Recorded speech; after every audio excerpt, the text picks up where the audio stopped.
నమస్కారం city news కి స్వాగతం. పట్టణంలోని పలు సచివాలయాలు, అంగన్వాడీ కేంద్రాన్ని మున్సిపల్ కమిషనర్ రామప్పల్ నాయుడు ఆకస్మికంగా తనిఖీ నిర్వహించారు. 7, 8వ వార్డుల సచివాలయాలతో పాటు నాజర్పేట అంగన్వాడీ కేంద్రాన్ని మున్సిపల్ కమిషనర్ రామప్పల్ నాయుడు గురువారం ఆకస్మికంగా తనిఖీ చేశారు. ఈ సందర్భంగా హాజరు పట్టి సీఎల్ రిజిస్టర్, మూవ్మెంట్ రిజిస్టర్లను పరిశీలించి సిబ్బంది పనితీరును సమీక్షించారు. ప్రస్తుతం కొనసాగుతున్న వివిధ సర్వేల పురోగతిపై ఆరా తీసిన కమిషనర్ సర్వేలను మరింత సమర్థవంతంగా, వేగవంతంగా నిర్వహించి ఖచ్చితమైన సమాచారాన్ని సేకరించాలని సూచించారు. నిర్ణీత గడువులో సర్వేలను పూర్తి చేయాలని సిబ్బందికి ఆదేశాలు జారీ చేశారు. అలాగే సచివాలయాలకు వివిధ అవసరాల కోసం వచ్చే ప్రజలకు నాణ్యమైన, వేగవంతమైన సేవలు అందించేందుకు ప్రత్యేక శ్రద్ధ వహించాలని సిబ్బందికి సూచించారు. ప్రజాసేవల విషయంలో నిర్లక్ష్యం లేకుండా బాధ్యతాయుతంగా వ్యవహరించాలని కమిషనర్ పేర్కొన్నారు.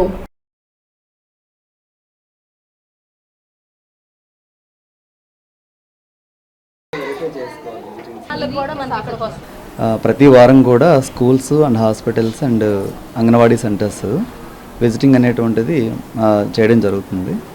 ఈరోజు నాజర్పేట 9th వార్డులో నాజర్పేటలో ఉన్నటువంటి 147 అంగన్వాడీ కేంద్రాన్ని సందర్శించాం.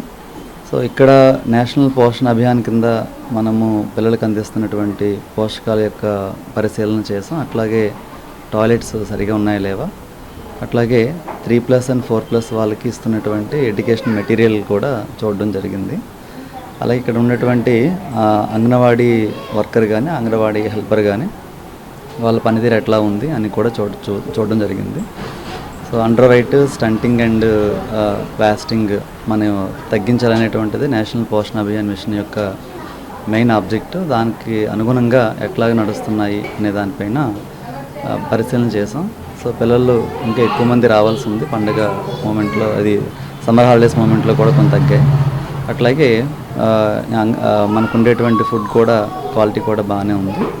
ఇంకా పిల్లలతో ఎక్కువ ఇంటరాక్ట్ అయ్యి వాళ్ళని ఎక్కువగా ప్రీ స్కూల్ యాక్టివిటీస్లో ఇంకా ఎక్కువ గేమ్స్ కానీ మాట్లాడడము, డైలీ యాక్టివిటీస్ ఎట్లా చేయాలి, అట్లాగే మనము ప్రతిరోజు దినచర్యగా ఏం పాటించాలి, అట్లాగే వ్యక్తిగత పరిశుభ్రత ఎట్లాగా, అట్లాగే రైమ్స్ కానీ ఇవన్నీ కూడా పిల్లలకి భయం లేకుండా నేర్పించాలని చెప్పడం జరిగింది. డొక్కా సీతమ్మ మధ్యాహ్న భోజన పథక నిర్వాహకులకు ఒకరోజు శిక్షణ కార్యక్రమం నిర్వహించారు. తెనాలి మండలంలోని ప్రభుత్వ ప్రాథమిక, ఉన్నత పాఠశాలలో అమలవుతున్న డొక్కా సీతమ్మ మధ్యాహ్న భోజన పథకాన్ని సమర్థవంతంగా నిర్వహించేందుకు ఎండిఎం నిర్వాహకులు, సహాయకులకు గురువారం మారిస్పేటలోని నల్లమోతు చెంచు రామానాయుడు మున్సిపల్ హైస్కూల్లో మండల స్థాయి ఒకరోజు శిక్షణ కార్యక్రమం నిర్వహించారు. ఈ సందర్భంగా మండల విద్యాశాఖ అధికారి వి జయంతిబాబు మాట్లాడుతూ కుక్ కమ్ హెల్పర్లు సమయపాలన పాటిస్తూ విద్యార్థులకు సురక్షితమైన, నాణ్యమైన ఆహారం అందించాలని సూచించారు. వంటగది, వంట పాత్రల పరిశుభ్రతతో పాటు వ్యక్తిగత పరిశుభ్రత పాటించాల్సిన విధానాలపై అవగాహన కల్పించారు. జిల్లా స్థాయి శిక్షణకు హాజరైన ఎండిఎం నిర్వాహకురాలు రెడ్డి రవణమ్మ పలు సూచనలు చేశారు. అనంతరం నిర్వహించిన వంటల పోటీల్లో విజేతలకు బహుమతులు అందజేశారు. కార్యక్రమంలో ప్రధానోపాధ్యాయులు పఠాన్ కర్ముల్లా, ఉపాధ్యాయులు, సిఆర్ఎంటీలు, ఎండిఎంలు, నిర్వాహకులు, సహాయకులు పాల్గొన్నారు. శ్రీమతి డొక్కా సీతమ్మ గారి మధ్యాహ్న భోజన పథకం అమలు చేస్తున్న కార్మికులందరికీ ఒకరోజు శిక్షణా కార్యక్రమాన్ని ఈరోజు ఏర్పాటు చేయడం జరిగింది. ఈ కార్యక్రమంలో ప్రధానంగా వంట చేసేటప్పుడు ఏ విధమైనటువంటి జాగ్రత్తలు తీసుకోవాలి, అదేవిధంగా ఆరోగ్యకరమైన, రుచికరమైన ఆహార పదార్థాలను ఏ విధంగా తయారు చేయాలి, ఆ తయారు చేసిన ఆహార పదార్థాల్లో పోషక విలువలు పాడైపోకుండా విద్యార్థులకు ఏ విధంగా అందించాలి, వంట చేసే ముందు, వంట చేసే సమయంలో, అదేవిధంగా విద్యార్థులకు ఆహార పదార్థాలని వడ్డించే సమయంలో ఏ విధమైనటువంటి జాగ్రత్తలు తీసుకోవాలి, తీసుకుని 100% విద్యార్థులందరూ పాఠశాలలో భోజనం చేసే విధంగా తగిన చర్యలు తీసుకోవడానికి ఏ విధమైనటువంటి ప్రణాళికను తయారు చేసి అమలుపరచాలి అనే దాని మీద చర్చించడం జరిగింది. అదేవిధంగా ఈ ట్రైనింగ్ ప్రోగ్రాంలో కొంతమంది ఇంప్లిమెంటింగ్ ఏజెన్సీ వాళ్ళు ఈ మెనూకి సంబంధించి చిన్న చిన్న సమస్యల్ని లేవనెత్తారు. దానిలో 3 రోజులు ఒకే విధమైనటువంటి మెనూ ఉంది. అందువలన విద్యార్థులు సరిగా భోజనం చేయడానికి ఇష్టపడలేదండి. ఆ మెనూ మార్పు కొరకు పై అధికారులకి సిఫార్సు చేస్తాం. 2 రోజులు మన గన్నవరంలో ట్రైనింగ్ ఇచ్చారు.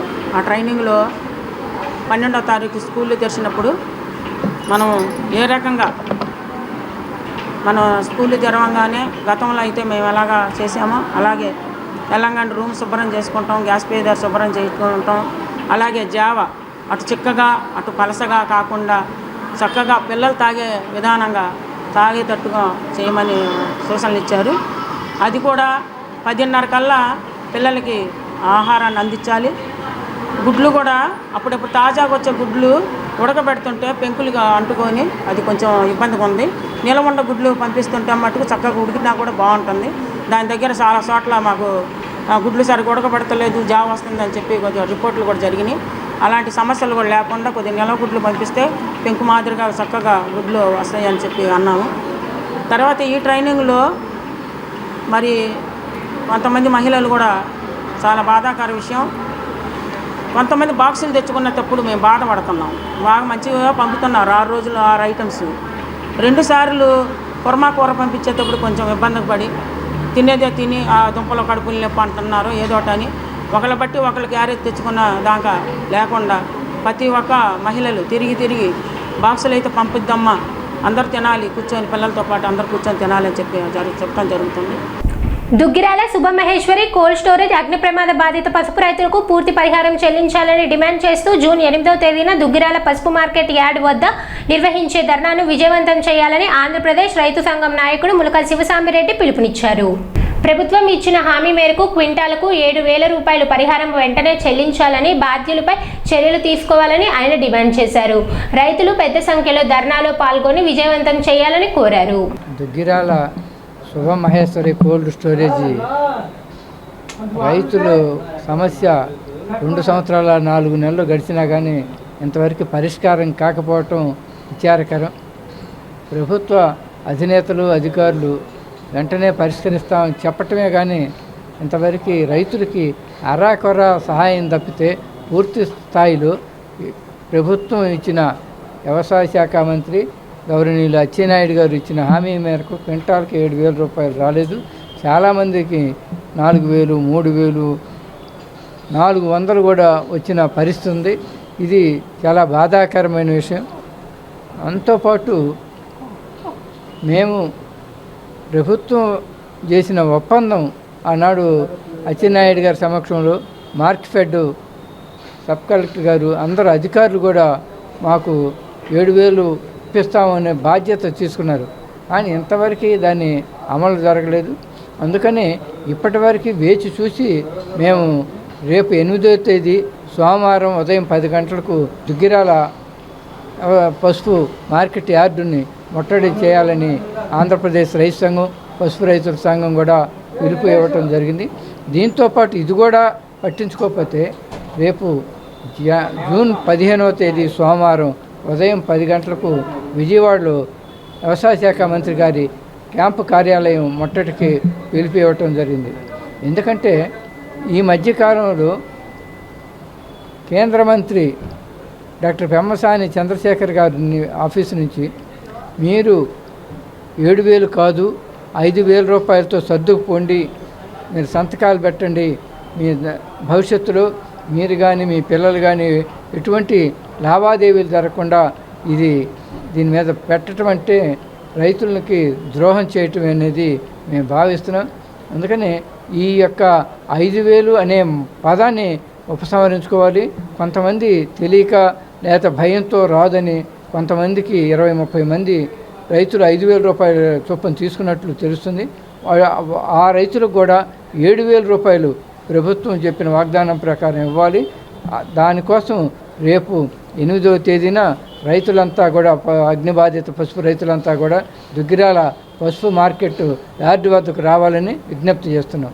స్పెషల్ ఇంటెన్సివ్ రివిజన్ కార్యక్రమాన్ని విజయవంతం చేయాలని ఎమ్మెల్సీ ఆలపాటి సూచించారు. పట్టణంలోని నాజర్పేట ఎన్వీఆర్ కళ్యాణ మండపంలో నిర్వహించిన టీడీపీ క్లస్టర్ బూత్ ఇన్ఛార్జీలు, యూనిట్ మరియు బూత్ కన్వీనర్ల సమావేశంలో ఎమ్మెల్సీ ఆలపాటి రాజేంద్ర ప్రసాద్ పాల్గొన్నారు. ఈ సందర్భంగా ఆయన మాట్లాడుతూ ఎన్నికల సంఘం చేపడుతున్న స్పెషల్ ఇంటెన్సివ్ రివిజన్ కార్యక్రమాన్ని విజయవంతం చేయడంలో పార్టీ శ్రేణులు చురుకుగా వ్యవహరించాలని పిలుపునిచ్చారు. ఓటర్ జాబితాలో అర్హులైన ప్రతి ఒక్కరి పేరు నమోదయ్యేలా చూడాలని చేయాలని, పొరపాట్లు లోపాలు ఉంటే వాటిని గుర్తించి సరిదిద్దేందుకు సహకరించాలని సూచించారు. బూత్ స్థాయి నాయకులు ఇంటింటికి వెళ్లి ఓటర్ల వివరాలను పరిశీలించాలని, కొత్తగా అర్హత పొందిన యువత ఓటర్ల నమోదు ప్రక్రియపై అవగాహన కల్పించాలని కోరారు. ప్రజాస్వామ్యంలో ఓటు హక్కు అత్యంత విలువైనదని, ప్రతి అర్హుడి పేరు ఓటరు జాబితాలో ఉండేలా కృషి చేయాలని అన్నారు. రానున్న ఎన్నికలను దృష్టిలో ఉంచుకొని పార్టీ శ్రేణులు క్షేత్రస్థాయిలో మరింత సమన్వయంతో పనిచేయాలని, బూత్ కమిటీలను బలోపేతం చేయాలని సూచించారు. సమావేశంలో పార్టీ నాయకులు, క్లస్టర్ ఇన్ఛార్జీలు, బూత్ ఇన్ఛార్జీలు, యూనిట్ కన్వీనర్లు, కార్యకర్తలు పెద్ద సంఖ్యలో పాల్గొన్నారు. ఇవన్నీ చర్చ పెట్టుకోవాలి. ఈ సమావేశంలో మీ ఇంటిలో ఉన్నారు వాళ్ళు కూడా ఈ సమావేశ స్థాయిలో బుధవారం యూనిట్ ఇన్ఛార్జ్ స్థాయిలో సమావేశం జరిగింది. వాళ్ళు సమగ్ర విచారణ పునఃపరిశీలన చేసే లోపే నీ ఓట్లు నీకు ఉండేలాగా చేసుకోవాల్సినటువంటి బాధ్యత మనందరి మీద ఉంది అని చెప్పి చెప్పడానికి ఈ రోజున నేను ప్రత్యేకంగా ఈ మీటింగ్ ఏమని చెప్పింది. ఆ కష్టాన్ని సుఖాన్ని పంచుకోవడం నేర్చుకుంటే ఆ కష్ట సుఖాల్లో కూడా ఆనందాన్ని పంచుకున్నప్పుడు దానికి ఒక పవిత్రత వస్తుందని చెప్పి చెప్పుకోవడానికి ఆ రకంగా ఈ రోజున మనందరం కూడా ఈ పార్టీని కాపాడుకోవడానికి, ఓటర్ని చైతన్యపరచడానికి, ఓటర్ని చేర్పించడానికి ప్రొసీజర్ అంతా మన మహేష్ గారు చెప్పాడు.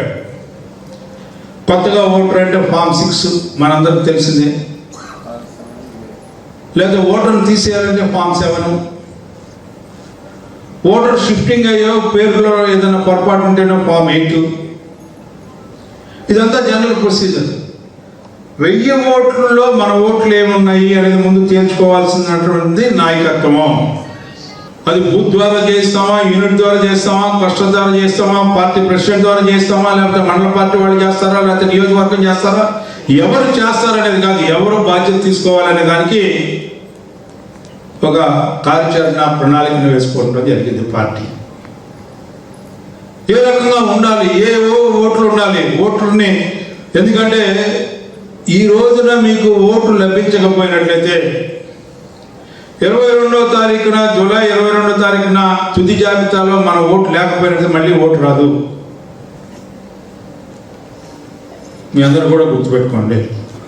ఉన్న ఓట్లు, మన ఓట్లు ఏమిటి, ఏ ఓట్లు చనిపోయినాయి, ఏ ఓట్లు డబుల్ ఎంట్రీలు ఉన్నాయి, ఏ ఓట్లు ఇక్కడి నుంచి వేరే చోట ఉన్నారు, ఉండే వాళ్ళు మనం అప్లికేషన్ ఫామ్ సంతకం పెట్టిస్తే మళ్ళీ వాళ్ళు పరిశీలనకి ఎప్పుడైతే చూసేటప్పటికి ఆ పరిశీలనకి నిమిత్తం వాళ్ళు అందుబాటులో ఉంటారా లేదా, ఇవన్నీ కూడా ప్లాన్ చేసుకోవాల్సిన అవసరం ఉంది. ఎందుకంటే ఒక వార్డులోనో బూత్లోనో ఎవరెవరైతే నాయకత్వం ఉందో ఆ నాయకత్వం అంతా కూడా ఒక యూనిట్గా పనిచేయాలి. ఎవరైతే ఆ బూత్లో, ఒక బూత్లో ఎవరైతే ఉన్నారో ఆ బూత్లో ఉన్న నాయకత్వం మొత్తం, పార్టీ నాయకత్వం మొత్తం, బూత్ కన్వీనర్ కానీ లేకపోతే అక్కడ ఉన్నటువంటి పెద్ద నాయకులు కానీ చిన్న నాయకులు కానీ ఎవరైతే పార్టీ పరమైనటువంటి నాయకత్వం ఉందో ఆ నాయకత్వం అంతా కూడా ఆ బూత్ విశ్లేషణలో, ఆ బూత్ ఓటర్ని అనలైజేషన్లో, ఆ బూత్లో ఎవరైతే ఓటర్లుగా నమోదు అవ్వాలో, లేకపోతే నమోదైన ఓట్లని ఏ రకంగా కాపాడుకోవాలో, ఏ ఓట్లు అయితే చనిపోయి ఉన్నాయో, ఏ ఓట్లు అయితే మనకి కాదో, లేకపోతే ఏ ఓట్లు అయితే మనకి కాని వాటి బయట ఉన్నాయో వాటిలన్నింటినీ ఏ రకంగా తీసేయించాలన్నది యుక్తిగా ఆలోచించుకొని మన ఓటును కాపాడుకుంటూ అవతల ఓట్లను తొలగించుకుంటూ మనం అది పని పూర్తయ్యే వరకు కూడా విశ్రమించకుండా ఇది మనకు సంబంధించింది కాదు అని చెప్పి వయసుతో నిమిత్తం లేకుండా అందరూ పనిచేయాలని చెప్పి నేను కోరుకుంటా ఉన్నాను. ఎవరైతే స్తబ్దతగా ఉన్నారో వాళ్ళ చేత పని చేయించుకోండి. గ్రామ స్థాయిలోనో, పట్టణ స్థాయిలోనో, లేకపోతే వార్డు స్థాయిలోనో, బూత్ స్థాయిలోనో ఎవరైతే యంగ్స్టర్స్ ఉన్నారో వాళ్ళని ఇన్వాల్వ్ చేయండి. ఈ సమావేశం పూర్తయిన తర్వాత ఇక్కడ కూడా రిజల్యూషన్స్ ఏదన్నా సమస్యలు వాటి పరిష్కారం కాకపోతే ఈ సమస్యలు కూడా ఎంతవరకు చర్చించమంటారంటే పార్టీ స్థాయిలో సంస్థాగతంగా కూడా ఏదన్నా కార్యకర్త సంతోషంగా ఉన్నాడా లేదా, నాయకుడు ఏదైనా సమస్యకు వీళ్ళకి పరిష్కారం జరుగుతుందా లేదా, ప్రభుత్వ పరంగా ఏదైనా తీసుకోవాల్సిన సమస్యలు, ప్రజల సమస్యలు ఏదైనా ప్రభుత్వ పరంగా వాడిని తీర్చగలుగుతున్నారు లేదా, వీటిని కూడా అంత సమగ్రంగా దాన్ని చర్చ జరిపి దాన్ని నిష్పక్షపాతంగా దాని మటుకు కేంద్ర కార్యాలయం దాకా పంపినారు. ఇది ఈ 3వ బుధవారం కూడా అయిపోయిన తర్వాత 4వ బుధవారం పార్లమెంటు స్థాయిలో ఏదైతే మనకు పార్లమెంటు 7 నియోజకవర్గాలు ఉన్నాయో ఈ పార్లమెంట్ సెగ్మెంట్లో ఈ 4వ బుధవారం యొక్క సమావేశం జరిగింది. ఆ సమావేశంలో ఏదైతే యూనిట్ స్థాయి నుండి, మండల పట్టణ స్థాయి నుండి, నియోజకవర్గ స్థాయి నుండి పార్లమెంటు స్థాయి వరకు కూడా ఈ క్షేత్రస్థాయి నుండి పై దాకా కూడా ఉన్న సమస్యలు ఉంటే వాటిని పరిష్కార దిశగా పనిచేయాలనేది ఒక తెలుగుదేశం పార్టీ కూటమి ప్రభుత్వం యొక్క ఉద్దేశం. తెనాలి ఆటోనగర్లో ఇటీవల జరిగిన అగ్ని ప్రమాద ఘటన నేపథ్యంలో రెవెన్యూ శాఖ ఆధ్వర్యంలో సమగ్ర సర్వే ప్రారంభమైంది. తహసీల్దార్ గోపాలకృష్ణ పర్యవేక్షణలో రెవెన్యూ, పంచాయతీరాజ్, మహిళా పోలీసులు, అగ్నిమాపక శాఖలతో కూడిన 5 ప్రత్యేక బృందాలు తనిఖీలు చేపట్టాయి. ఆటోనగర్లోని 428 వ్యాపార, పారిశ్రామిక యూనిట్లలో లైసెన్సులు, అనుమతులు, భద్రతా ప్రమాణాల అమలును పరిశీలిస్తున్నారు. ప్రతి బృందం సుమారు 100 యూనిట్ల చొప్పున తనిఖీలు నిర్వహించగా సర్వే పూర్తవడానికి 5 రోజులు పట్టే అవకాశం ఉందని తహసీల్దార్ గోపాలకృష్ణ తెలిపారు. వ్యాపారులు ఎలాంటి అపోహలకు గురికాకుండా అధికారులకు సహకరించాలని, ఈ సర్వే ఉద్దేశం భవిష్యత్తులో అగ్ని ప్రమాదాలు, ఇతర ప్రమాదాలను నివారించడమేనని గోపాలకృష్ణ స్పష్టం చేశారు. సర్వే అనంతరం సమగ్ర నివేదిక రూపొందించి అవసరమైన చర్యలు చేపడతామని తెలిపారు. 26వ తారీఖున మన తెనాలి ఆటోనగర్లో జరిగిన ఫైర్ యాక్సిడెంట్ గురించి అందరికీ తెలిసిన విషయమే. ఇందులో భాగంగానే గౌరవనీయులైన మంత్రివర్యులు శ్రీ నాదెండ్ల మనోహర్ సారు అన్ని శాఖల సమన్వయంతో ఒకసారి కాంప్రహెన్సివ్గా ఒక ఆడిట్ లాగా చేసి మరి వీళ్ళకి సేఫ్టీ ప్రికాషనరీ మెజర్స్ ఏమేమి చేయాలి అని ఒక గైడెన్స్ ఇద్దామని చెప్పారు. అందులో భాగంగానే మరి 5 టీమ్స్ని ఫామ్ చేసాం. రెవెన్యూ, పంచాయతీరాజ్, అట్లాగే మహిళా పోలీస్, ఫైర్, అట్లాగే ఇండస్ట్రీస్, మరి ఫ్యాక్టరీస్, ఆల్ డిపార్ట్మెంట్స్ అందరూ ఇన్వాల్వ్ అయ్యి ఉన్నాం దీంట్లో. మరి ఈరోజు అందులో భాగంగానే మనకి ఇక్కడ సుమారుగా 428 యూనిట్స్ ఉన్నాయని సమాచారం ఉంది అఫీషియల్గా. అట్లాగే ఓవరాల్గా మనకున్న సమాచారం అయితే 500 దాకా ఉన్నాయని సమాచారం ఉంది. కాబట్టి పర్ టీమ్ 100 చొప్పున వెరిఫికేషన్ జరిగే విధంగా ఒక 5 టీంలను ఫామ్ చేసాం. ఈరోజే ప్రిలిమినరీగా మరి ఒకసారి ఫీల్డ్లో మన టీమ్స్ని తీసుకొచ్చి ఒక చెక్ లిస్ట్ ప్రిపేర్ చేయబడింది ఒక 30 పాయింట్స్తో.